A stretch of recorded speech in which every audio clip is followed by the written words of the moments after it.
Boss! Mga bossing! Kamusta ang buhay-buhay? Ano ang atin? Basic web page creation.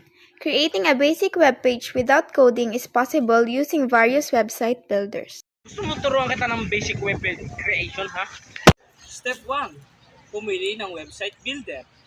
Step 1. Choose a website builder. Pick a website builder that fits your needs. Some popular options include Squarespace, offers sleek templates and design flexibility. Weebly, simple and easy to navigate. WordPress, ideal for blogs and simple sites with various themes. Canva, one of the easiest website builder available for free. Includes templates for web creating. Step 2. Mag-sign up. Step 2. Sign up. Create an account on the chosen platform. This typically requires an email address and password. Step 3. Select a template. Step 3. Select a template.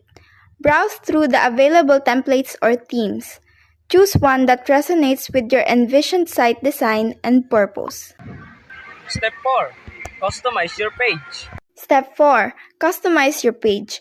Text. Click on existing text elements to edit them. Add headings, paragraphs, and lists. Images. Upload images from your computer or choose from the site's library. Layout.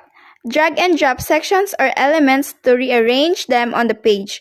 Most builders allows you to add new sections easily, like About, Contact, or Gallery. Last but not the least. Step 5. Use feature. Use feature. Forms. Add forms for contact or subscriptions. Social media links. Include icons that link to your social media pages. Buttons. Create call to action buttons to guide visitors. Lahat tayo ay may kakayang gumawa ng webpage.